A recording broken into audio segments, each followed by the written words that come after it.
Alleluia, Alleluia, Alleluia. Sumainyo ang Panginoon. At sumayo rin. Ang mabuting balita ng Panginoon ayon kay San Juan. Papuri sa iyo, Panginoon. Noong panahong yon, si Jesus at ang kanyang mga alagad ay nagpunta sa lupain ng Judea. Nanatili siya roon ng kaunting panahon kasama nila at nagbinyag. Si Juan ay nagbibinyag rin naman sa Enon malapit sa Salim sapagkat maraming tubig doon. Pumunta sa kaniya ang mga tao at nagpapabinyag. Hindi pa nakabilanggo noon si Juan. Minsan, nakatalo ng mga alagad ni Juan ang isang Hudyo tungkol sa tanging paraan ng paglilinis. Kahit pumunta sila kay Juan at sinabi sa kanya, Rabay, yun pong lalaking kasama ninyo sa ibayo ng Hordan, na inyong pinatotohanan ay nagbibinyag rin at nagpupunta sa kanya ang lahat. Sumagot si Juan, walang tatanggapin ang tao malibang ipagkaloob sa kanya ng Diyos. Kayo na rin ang makapagpapatunay na sinabi kong hindi ako ang Kristo, sugo lamang akong mauna sa kaniya. Ang babaeng ikakasal ay parang sa lalaking ikakasal. Ang abay na naghihintay sa pagdating ng lalaking ikakasal ay lubos na nagagalak pagkarinig sa tinig nito. Gayun din naman, lubos na ang kagalakan ko ngayon. Kinakailangang siya ay maging dakila at ako na may mababa. Mga kapatid, ang mabuting balita ng Panginoon. Pinupuri ka namin, Panginoong Heso Kristo. Welcome sa Our Lady of Last at Quasay Parish kung saan ayos lang pong umiyak. Kasamahan tayo ng mahal na ina sa pag-iyak at sa pagdarasal upang maging maayos ang lahat. Mahilig po ba kayong makinig sa sulsol? O kayo po mismo ay numero unong sulsulera? Alam niyo po ba na marami ng taong nasira at marami nating relasyon ang nasira dahil sa sulsol? Huwag na po natin sanang dagdagan ang mga iyon. Sinabi ko po ito sapagkat narinig po natin sa ating mabuting balita ang mga sulsol sa pagligid ni Juan Bautista. Ang konteksto po kasi ay nagbibinyag na ang ating Panginoong Hesukristo, ang mga alagad niya at maraming mga taong pumupunta sa Kanya. Alam naman po natin na ang unang nagbinyag ay si Juan Bautista. Dinudumog talaga si Juan Bautista ng mga maraming tao. Pero nagbago yon nang magbinyag na daw ang ating Panginoon. Mas marami nang nagpupunta kay Jesus kaysa sa Kanya. At ito rin naman ay dahil kay Juan Bautista sapagkat si Juan ay nagpatotoo kay Kristo talaga. Pero tingnan po ninyo yung naging reaksyon ng mga followers ni John. Sila itong nag-react ng negatibo. At anong sinabi kay Juan? Siyang pinatotohanan mo, nagbibinyag at nagpupunta na sa Kanya ang lahat. Lahat talaga? As in lahat-lahat? Kung lahat, bakit may nagpapabinyag pa? That time, kay Juan Bautista. So hindi ibig sabihin, lahat ng tao talaga. Pero tingnan po ninyo kung paanong exaggerated yung pagsasabi nila. Yun ang style ng sulsul exaggerated upang kumbinsihin ang sinusulsulan to act or to speak, to think against someone. Actually, nangyari na rin sa ibang mga okasyon yan. Halimbawa, yung panunulusol ni Joshua kay Moises na pagbawalan yung 2 taong napuspos ng Espiritu Santo at nagbibigay ng propesiya. Halimbawa rin yung panunulusol ng mga disipulo kay Kristo na pagbawalan yung isang taong nagpapalayas ng masamang espiritu na hindi nila kagrupo. Sulsul dito, sulsul doon. Buti na lamang at may sariling isip ang kanilang mga sinusulsulan. May sariling isip in a sense na hindi nagpapadala sa mga sulsulero, sulsulera. Hindi nagpapadikta, may sariling desisyon, may sariling isip. Kumbaga, yun ang makikita natin sa sinabi ni Juan Bautista sa mga alagad niyang nagsusulsul sa kanya. I must decrease, he must increase. Talagang ganon, hindi ako ang Kristo. Ang sabi ni Moises kay Joshua, gusto ko nga lahat kasihan ng Espiritu Santo at magpahayag ng propesiya. Hayaan mo yung 2.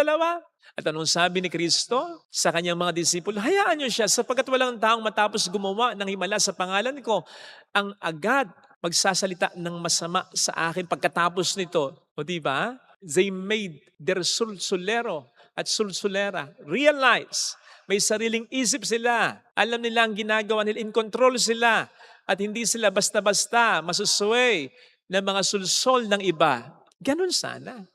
Maganda talagang wag na lang tayong magsalita. Wag na lang nating patulan yung mga sulsol sa atin. Pero mas maganda yung nagsasalita tayo eh. Yung sinosopla natin yung mga sulsol nila. Kasi kapag hindi tayo magsasalita, pwede nilang isipin na pinakikinggan pa rin natin sila eh. That we are just waiting for the best sulsol na makukuha natin sa kanila para tayo maniwala sa kanila.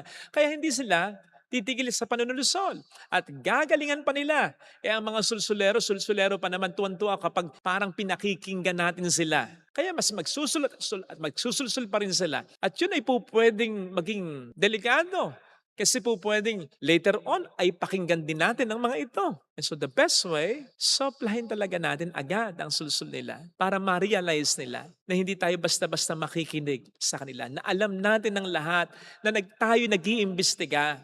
Hindi man sila tumigil, magiging cautious na sila sapagkat alam nila na hindi tayo basta-basta masusway ng mga sulsul nila. Kaya sa mga sulsul dyan, isip-isip kayo, pagbutihin niyo.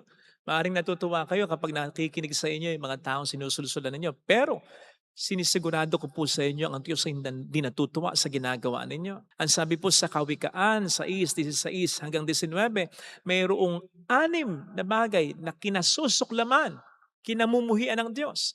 At yung 4 dito may kinalaman sa panunulsol. Nandiyan ang sinungaling na dila, may masamang balak na pakana, bulaang pagsaksi, at pag-uudyok na mag-away, magkasira-sira. O, di ba? May kinalaman sa mga panunulsol yan. At sasabihin pa ng Panginoon later on, paalisin ninyo ang mga sulsol at mawawala ang mga hidwaan at mga pag-aaway. Kaya, I'm warning you. Alam ng Diyos sa mga ginagawa ninyo. Kung paano yung sinisira ang isang tao, pinasasama ang isang tao, at sinisira ang mga relasyon sa buhay ng mga tao. Tandaan po natin ang pangunahing misyon natin ay ang udyukan ng tao na maging mabuti, hindi gumawa ng masama, at udyukan ng mga taong magkaisa at hindi magkawatak-watak at magkaaway-away. Sapagkat yun ang Panginoon. Ang Panginoon nag-uudyok sa tao na gumawa ng mabuti. Nag-uudyok sa mga taong magkaisa. Kaya't kapag yan ay ginagawa natin ang gawain ng Diyos. Pero kabaligtaran, yung pag-uudyok sa taong gumawa ng masama at pag-uudyok sa mga relasyon na magkawatak-watak, gawain ng Diablo yan. Who only comes, sabi nga ng Panginoon, to steal, to destroy, and to kill. Kaya't kapag tayo nag-uudyok sa tao na gumawa ng masama at nag-uudyok sa bawat relasyon na magkawatak-watak, ay sinisigurado ko po sa inyong nasusura ang Diyos sa atin at natutuwa naman ang demonyo sapagkat tayo ay nakikinig sa kanyang sulsol na pasamain at pagwatak-watakin ng mga tao. Tingnan po sana natin ang aspetong ito dahil delikado na tayo maging sanhi ng katuparan ng mga sulsol ng Diablo. Amen. Ilagay natin ang ating kanang kamay sa tapat ng ating puso.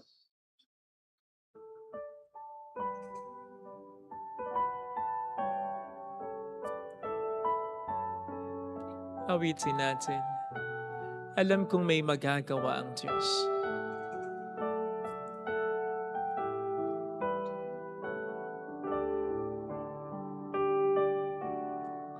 Alam kong may magagawa ang Diyos.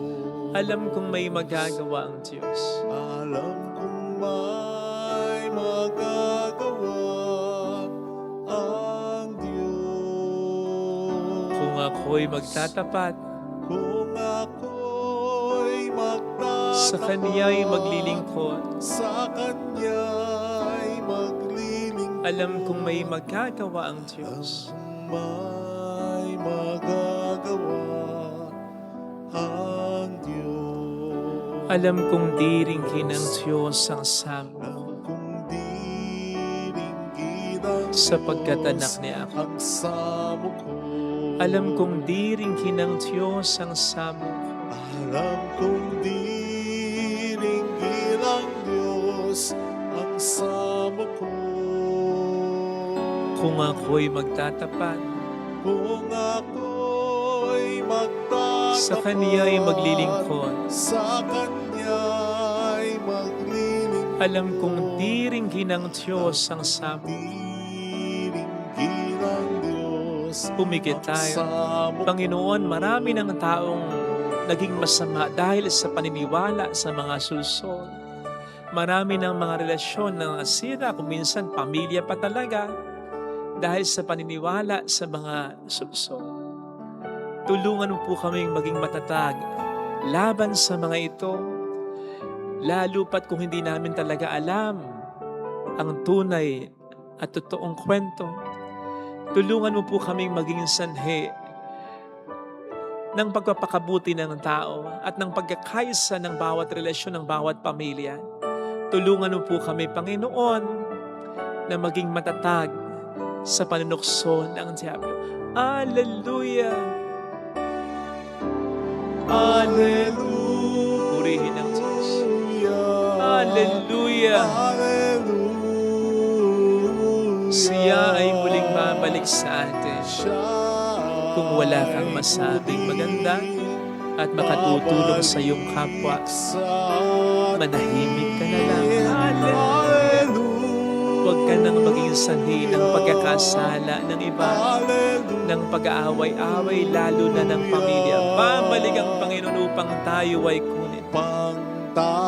Huwag kang magtrabaho para sa demonyo.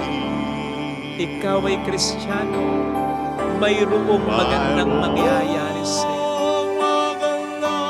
Kung magiging sanhi tayo ng pagiging mabuti ng isang tao, kung susulsulan natin sila sa paraang mabuti, kung manunulsul tayo para magkaisa, ang iba, mayroong magandang mangyayari.